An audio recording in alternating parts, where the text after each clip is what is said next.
하나님의 오늘 우리에게 주신 말씀은 로마서 4장 1절에서 8절까지의 말씀입니다. 로마서 4장 1절에서 8절까지의 말씀을 제가 봉독해 올리겠습니다. 그런즉 육신으로 우리 조상인 아브라함이 무엇을 얻었다 하리요? 만일 아브라함이 행위로서 의롭다 하심을 받았으면 자랑할 것이 있으려니와 하나님 앞에서는 없느니라. 성경이 무엇을 말하느냐? 아브라함이 하나님을 믿음에 그것이 그에게 의로 여겨진 바 되었느니라. 일하는 자에게는 그 삭시 은혜로 여겨지지 아니하고 보수로 여겨지거니와 이를 아니할지라도 경건하지 아니한 자를 의롭다 하시는 이를 믿는 자에게는 그의 믿음을 의로 여기시나니 이런 것이 없이 하나님께 의로 여기심을 받는 사람의 복에 대하여 다윗이 말한 바 불법이 사함을 받고 죄가 가려짐을 받는 사람들은 복이 있고 주께서 그 죄를 인정하지 아니하실 사람은 복이 있도다 함과 같으니라. 아멘. 오늘 저는 행위로 얻을 수 없는 하나님의 행위로 얻을 수 없는 하나님의 의라는 제목을 가지고 말씀을 나누도록 하겠습니다. 오늘 본문은 로마서 4장 말씀입니다. 로마서 4장에는 어제에 이어서 사도 바울의 신학사상이 이신칭의, 사도 바울의 신학사상의 핵심인 이신칭의 교리에 대해서 또 구체적으로 설명되어 있습니다. 흥미로운 점은요, 사도 바울이 이신칭의 교리가 단지 예수님 이후에 신약시대에만 적용이 되는 것이 아니라 그 이전에 구약시대에도 동일하게 적용되는 교리라고 강조한다라고 하는 것입니다. 다시 말하면 아브라함 시대에도 그리고 다윗 시대에도 하나님께서 사람을 의롭게 여기시는 그 방식은 믿음을 근거로 하셨다라고 하는 내용이에요. 그러면 이신칭이라고 하는 교리가 무엇입니까? 다시 한번 그 용어를 한번 살펴보자면요. 그것은 믿음으로 의롭다 칭함을 받는다라고 하는 것입니다. 인간이 자신의 선행이나 어떤 종교적인 공로 또 이 도덕적 성취 때문에 의롭게 되는 것이 아니고 예수 그리스도를 믿는 믿음으로 하나님께서 너는 의롭다라고 법정적인 선언을 한다라고 하는 거예요. 의롭다고 여겨 주신다라고 하는 것입니다. 그래서 어제 본문에 우리가 살펴보았지만 로마서 3장 28절에 분명히 이 사실을 이렇게 말하고 있죠. 사람이 의롭다 하심을 얻는 것은 율법의 행위에 있지 아니하고 믿음으로 되는 줄을 우리가 인정하노라. 이 구절은요, 종교개혁자 마틴 루터가 이 구절은 교회의 흥망성쇠를 결정하는 중요한 구절이라고 말할 정도로 이거 기독교 신앙이 아주 기초이고 핵심이라고도 할 수 있습니다.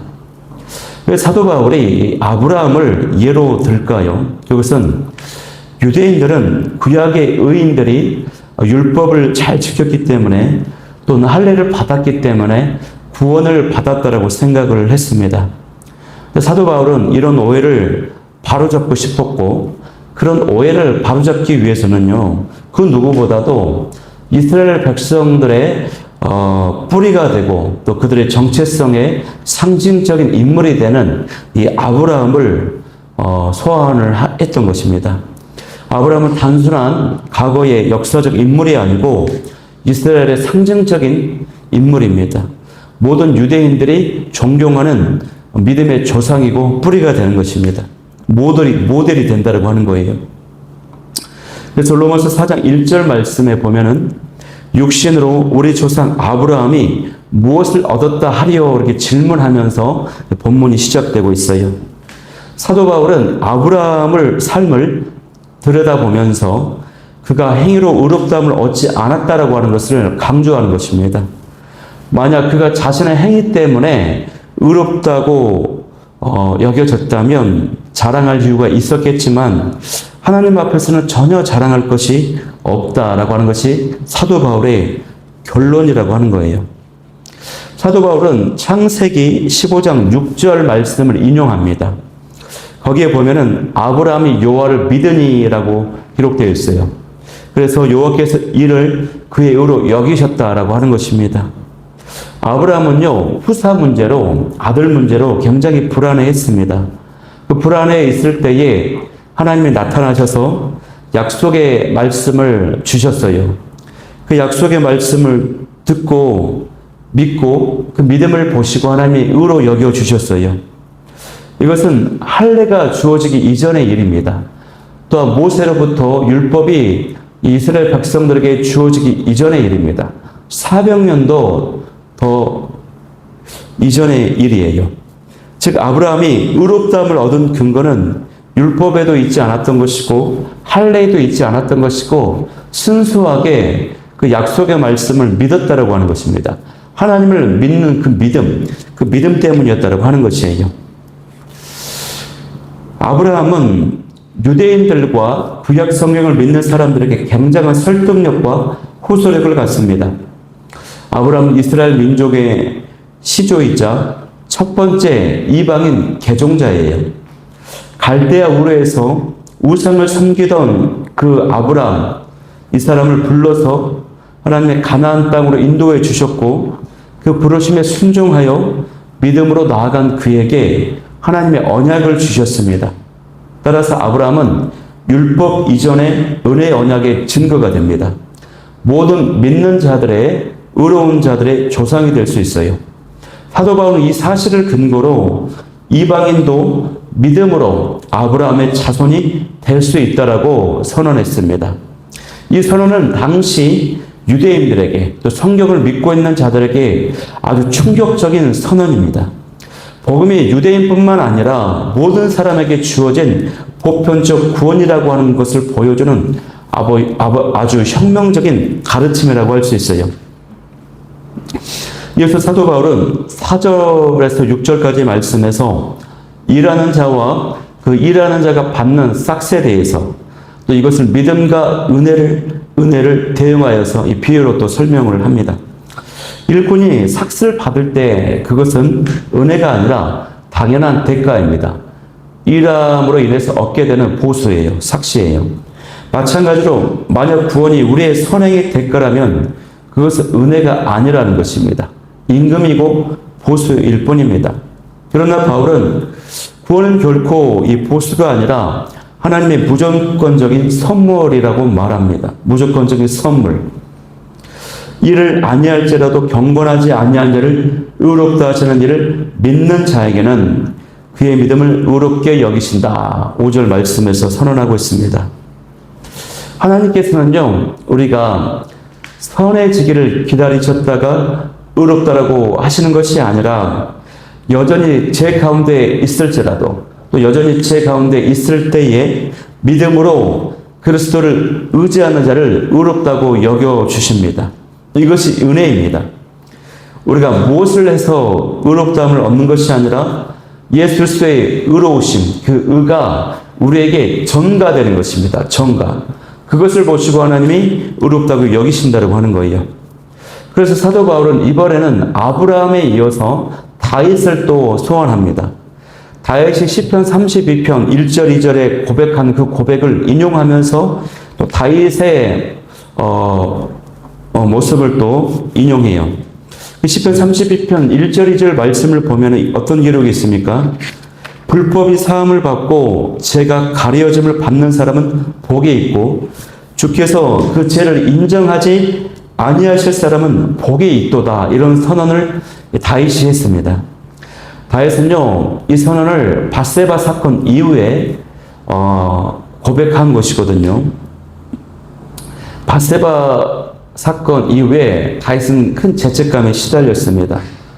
그런데 밧세바 사건을 벌어지고 나서요, 다윗은 우리아를 전장에서 불러내어서 그 죄를 덮으려고 했습니다.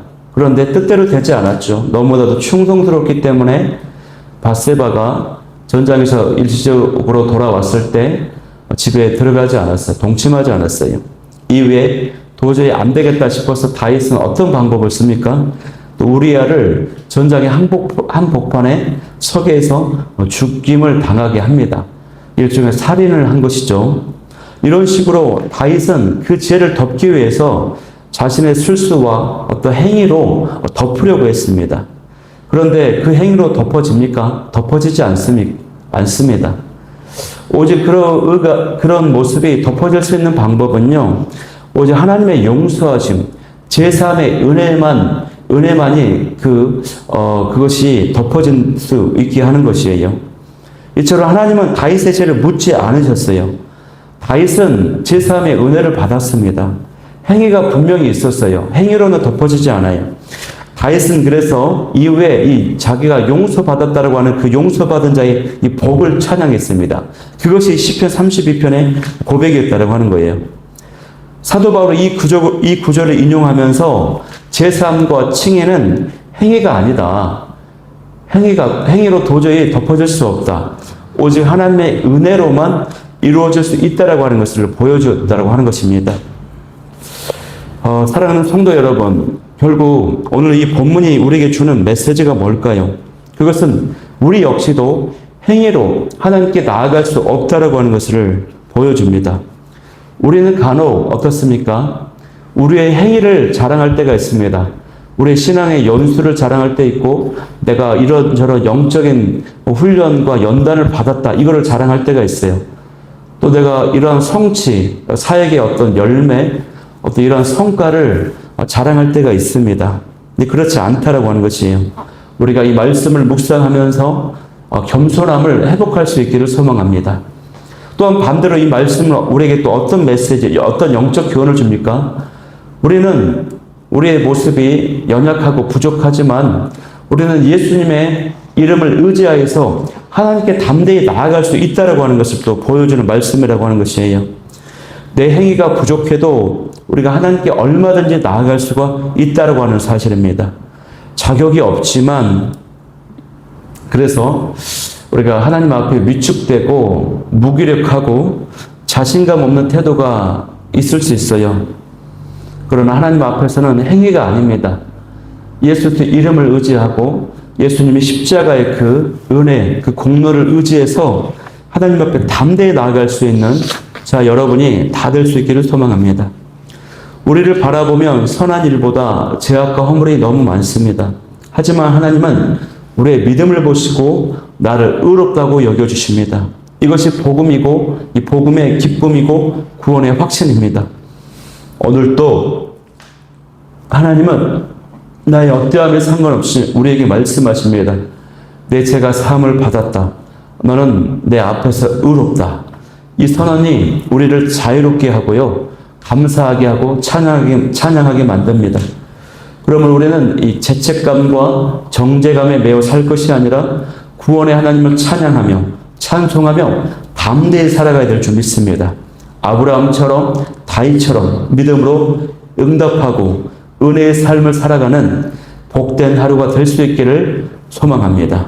이 말씀 붙잡고 기도하기를 원할 때 세 가지 기도 제목은요. 첫 번째, 믿음으로 의롭게 된다라고 하는 그 복음의 본질을 붙잡음으로 율법이 주는 정죄와 죄책감에서 벗어나게 하여 주옵소서, 자유케 하여 주옵소서. 두 번째는 나의 죄가 사함 받았다라고 하는 사실로 인해서 감사와 기쁨과 찬양이 회복되게 도와 주옵소서. 세 번째는 내가 먼저 은혜 받고 복 있는 사람이 되었으니 다른 사람에게도 은혜를 베풀게 하여 주옵소서. 이 기도 제목 가지고 이 아침에 함께 뜨겁게 기도하며 나아가도록 하겠습니다.